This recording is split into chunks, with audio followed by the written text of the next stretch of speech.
for this time we can be together. Lord, just bless this word now to our hearts. We give you praise, we give you glory in all things. In Jesus' name, amen. 2 weeks from tonight, we'll have our Thanksgiving communion service, so keep that in mind. Bring a family member with you, and we'll meet right back here 2 weeks from tonight, 6 o'clock. We'll partake of communion, candlelight, and maybe have a little punch or something. And I would just remind us to keep our conversations in the foyer when we come into the sanctuary in 2 weeks for our communion service. Come in with a mind of reverence, a spirit of honor unto the Lord. Can you say amen? Yeah. And what a great time. We're ending a precious time of the year. The holidays coming up. And I just pray that this year the Lord will bless you and your family in whatever way is necessary. And I'm expecting good things to happen. Hallelujah. Amen.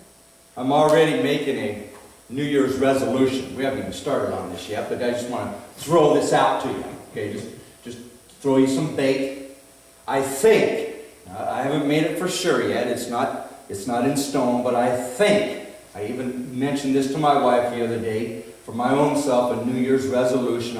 I'm working towards a commitment. See, yet most people, they just open up their pie holes and they say something, and in 2 weeks they forget it, right? And yet that's not how you make a New Year's resolution. You have to give some thought. You have to work your way into it.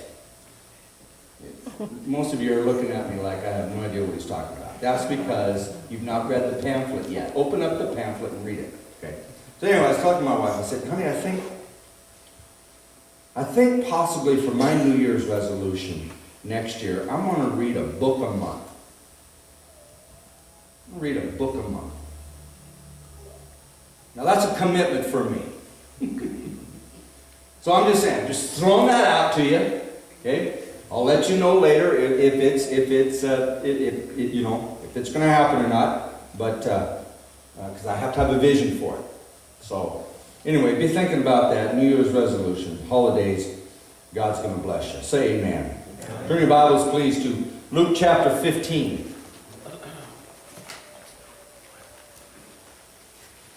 I want to talk about the prodigal son here this morning. Now there is lots of meat on this side of beef.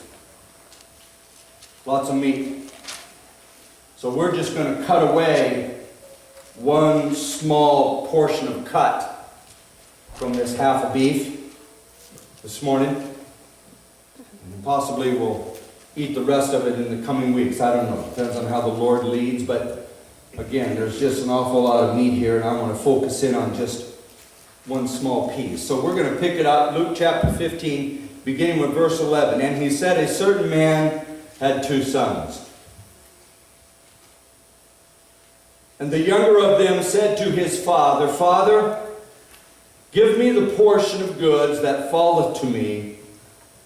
And he divided unto them his living. And not many days after, the younger son gathered all together, and took his journey into a far country, and there wasted his substance with riotous living. Now let me stop there for a moment. Let me make this declaration of observance of history. About 30 years ago,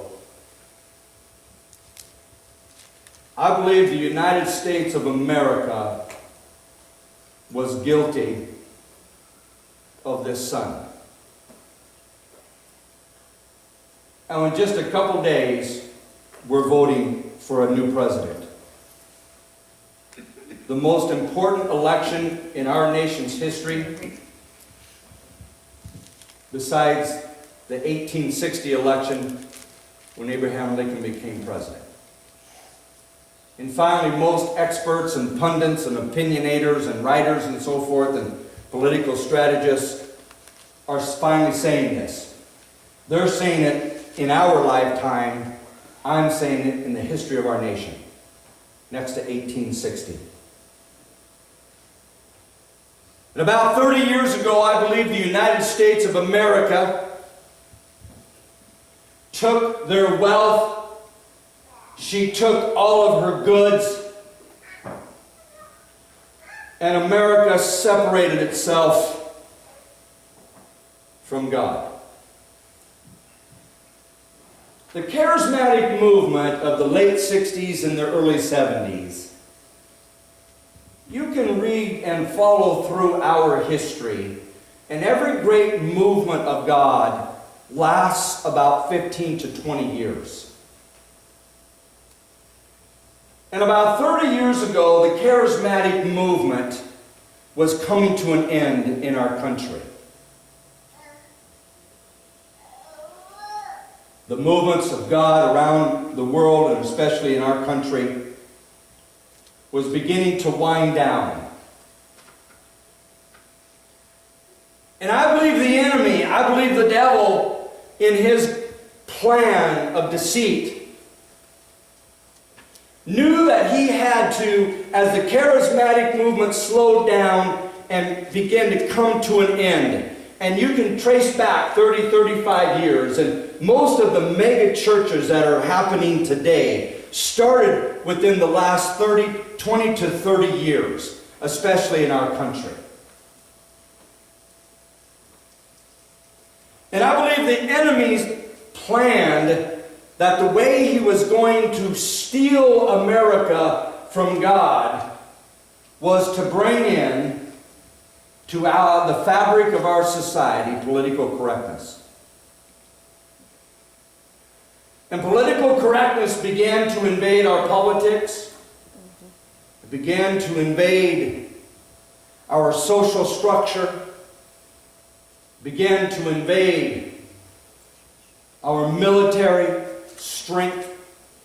It began to invade our schools, public education, and it even began to invade our churches. And I believe about 30 years ago, the United States of America became a prodigal son.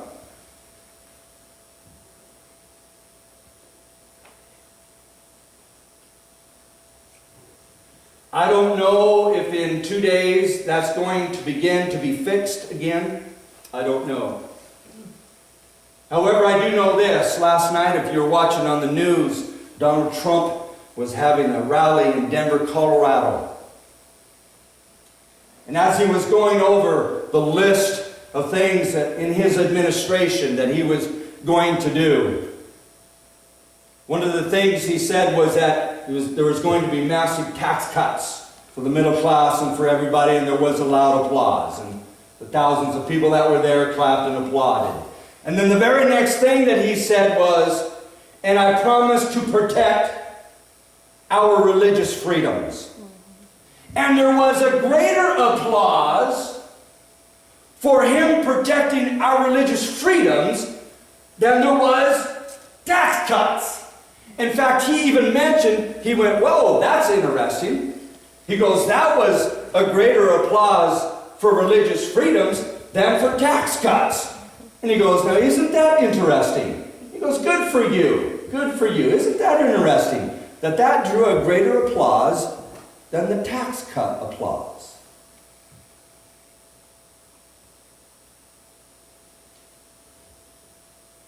Verse 13, and not many days after the younger son gathered all together and took his journey into a far country, and there wasted his substance with riotous living. Verse 14.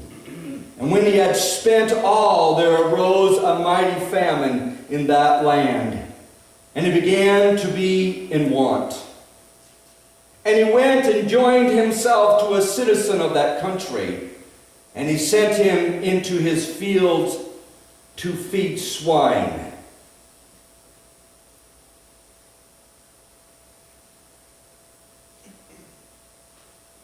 And he would fain have filled his belly with the husks that the swine did eat, and no man gave unto him. In other words, this is a desperate condition. And folks, it is time that we recognize and understand that we have desperate conditions. Yes. Amen. The world is in a desperate condition.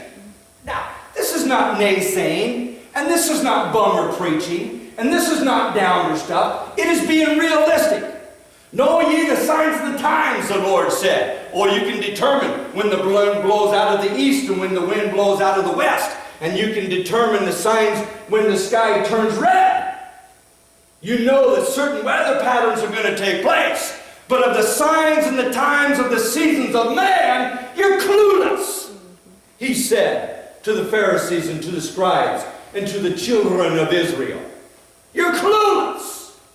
People, let us recognize that we are in desperate times. I'm here to tell you that if me and Linda, that if the wrong person becomes president of the United States within the next 4 to 5 years, right now our health insurance, I've mentioned this Wednesday night, right now for me and Linda to purchase health insurance for the two of us, it's over $1,500 a month. 5 years ago it was under $500. It's now over $1,500 a month. I'm here to tell you that if the wrong person becomes president of the United States, I hate to think what it's going to cost her and I in the next 5 years.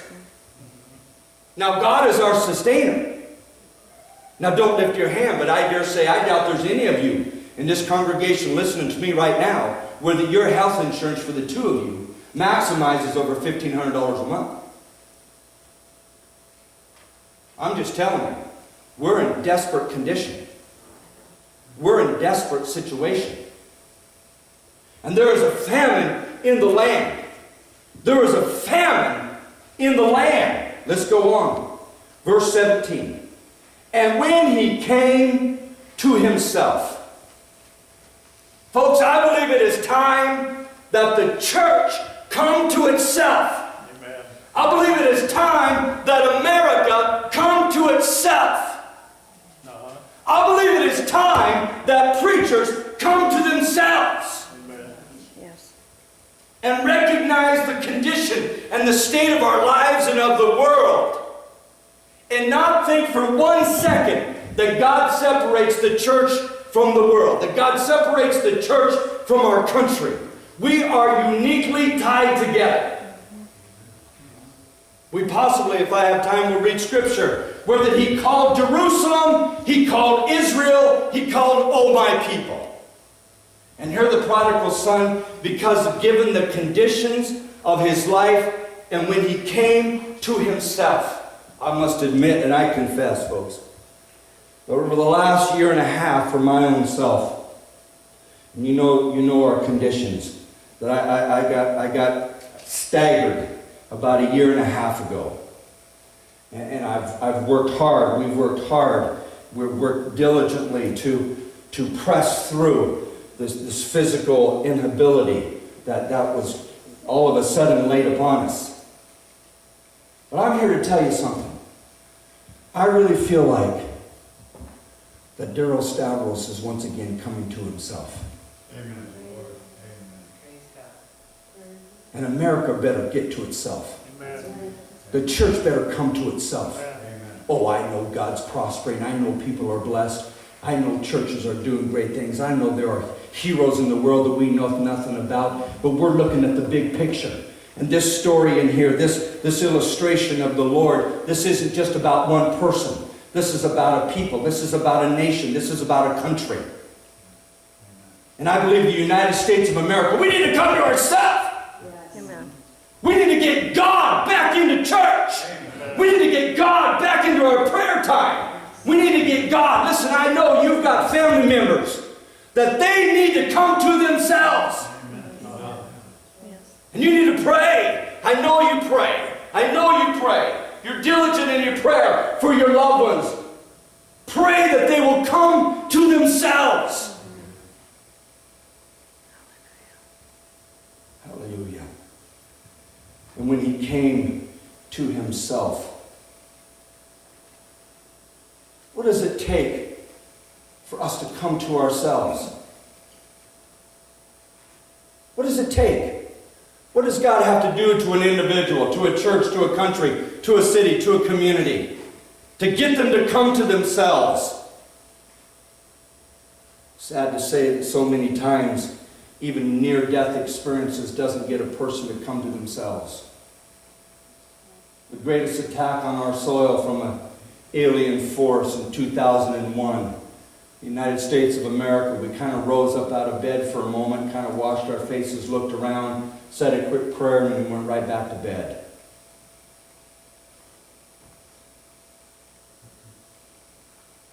What's it going to take for us to come to ourselves?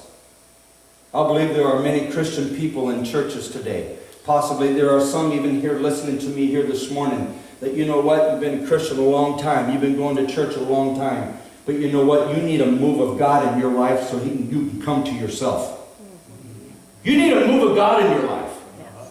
You and you and you and you and you and you and you and me and us. We need a move of God